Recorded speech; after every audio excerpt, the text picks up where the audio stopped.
হাওড়া পুরসভার ৪৫ নম্বর ওয়ার্ডে হাঁসখালি পোলে হরে কৃষ্ণনগরে আজ টোটো উল্টে মৃত্যু হলো এক শিশুর। স্কুল থেকে দাদুর টোটোয় চেপে বাড়ি ফিরছিল নার্সারি ছাত্র ওই ক্ষুদে পড়ুয়া রূপক মালিক। রাস্তা খারাপ থাকায় টোটো উল্টে যায়। ছোট্ট শিশুসহ তার দাদুকে হাওড়া হাসপাতালে চিকিৎসার জন্য ভর্তি করা হয়।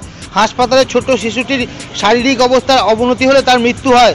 টোটো চালক অর্থাৎ শিশুটির দাদু গণেশ মালিক পায়ের হাড় ভেঙে ওই হাসপাতালে চিকিৎসাধীন। ওই শিশুর মৃত্যুতে শোকাচ্ছন্ন পরিবার। বিহার রাস্তার জন্যই এই দুর্ঘটনা, এমনটাই অভিযোগ পরিবারের।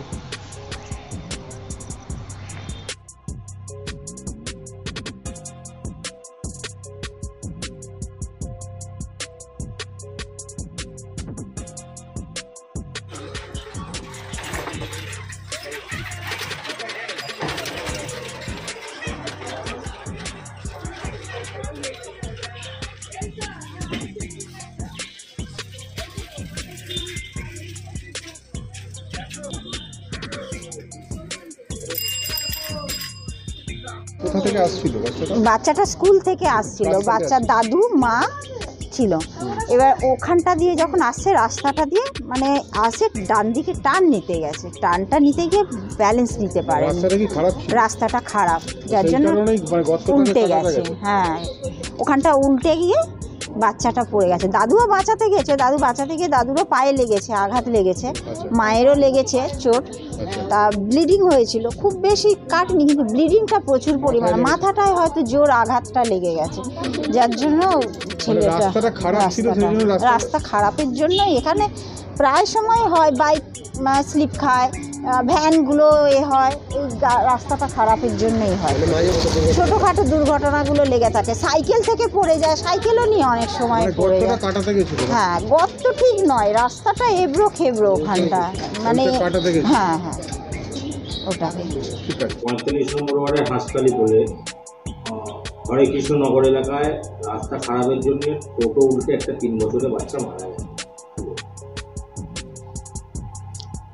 দেখুন, প্রথম কথা হচ্ছে যে ওখানে আমাকে বিস্তারিত জানতে হবে কোথায় রাস্তাটা কি হয়েছে না হয়েছে। ৪৫ এবং ৪৬ নম্বর ওয়ার্ডের মানে ফার্স্ট কথা আমি বলবো যে এই দুর্ভাগ্যজনক ঘটনাটা ঘটলো, এটার আমি মানে অত্যন্ত দুঃখজনক, হৃদয় বিদারক ঘটনা। এবং একটা ছোট্ট ৩ বছরের বাচ্চা যে কারণেই হোক মারা যাওয়াটা, এটা মেনে নেওয়া যায় না, এটা সত্যিই খুব দুঃখের। এবং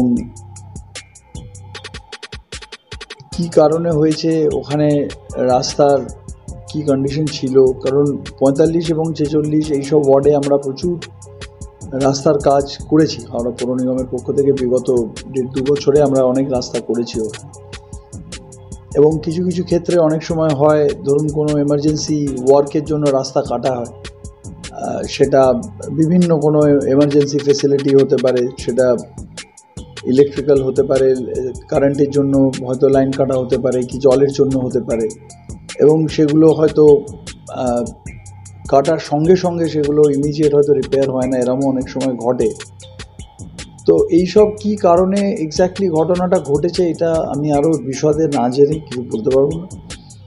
বাট আমি এটুকু ওখানকার প্রথমে আমি ওই বাচ্চাটির বাবা মায়ের কাছে আমি আমার আন্তরিক সমবেদনা জানাচ্ছি যে এরকম একটা দুর্ভাগ্যজনক ঘটনা। আর আমি আমাদের এন্ড থেকে, এইচএমসির এন্ড থেকে যা করণীয় যদি কিছু থাকে ওখানে, আমি সেটা আমরা ডেফিনেটলি দেখে নেবো এবং আমরা করে দেবো।